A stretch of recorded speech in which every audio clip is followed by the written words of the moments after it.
niseme Camillus Wambura ambaye ni IGP anafanya kazi kubwa sana ya kupokea maelekezo ya Mheshimiwa Rais, na yeye amekuwa anatekeleza kwa ukubwa sana kwenu nyinyi, na nimeona baadhi ya watu ambao ni makamanda wanaoteuliwa, ikitokea haujafanya vizuri hasiti kupeleka mtu mwingine aweze kusimamia kuhakikisha kwamba kila kitu kinakwenda. Sasa kabla ya kwenda kwenye maswali ya msingi, kwako wewe, hapa tuna kamanda wa jeshi la polisi ndani ya mkoa wa Mbeya kwa maana ya Kuzaga.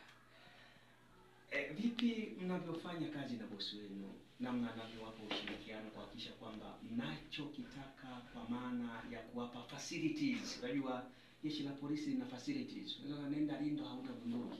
Namna anavyohakikisha kwamba maskari mlioko kwenye kata, hasa nyinyi mko kwenye kata korofi, na ndio maana leo naweza nikajivunia kuwa na watu ambao wamepata nafasi ya kusimamia kata ambazo ukiziweza Yela, ukaweza Ilomba, ile nimetulia tulia. Wewe inabidi tuangalie namna una advance pakubwa, namna anavyowapa ushirikiano Kuzaga. Tueleze kidogo hapa wa Tanzania wa Mbeya wajue. Asante sana ndugu mtangazaji. Kwa kweli afande kamanda wa polisi mkoa wa Mbeya Benjamin Elias Kuzaga ni kiongozi ambaye anatupa ushirikiano mkubwa sana sisi askari wake anaotuongoza.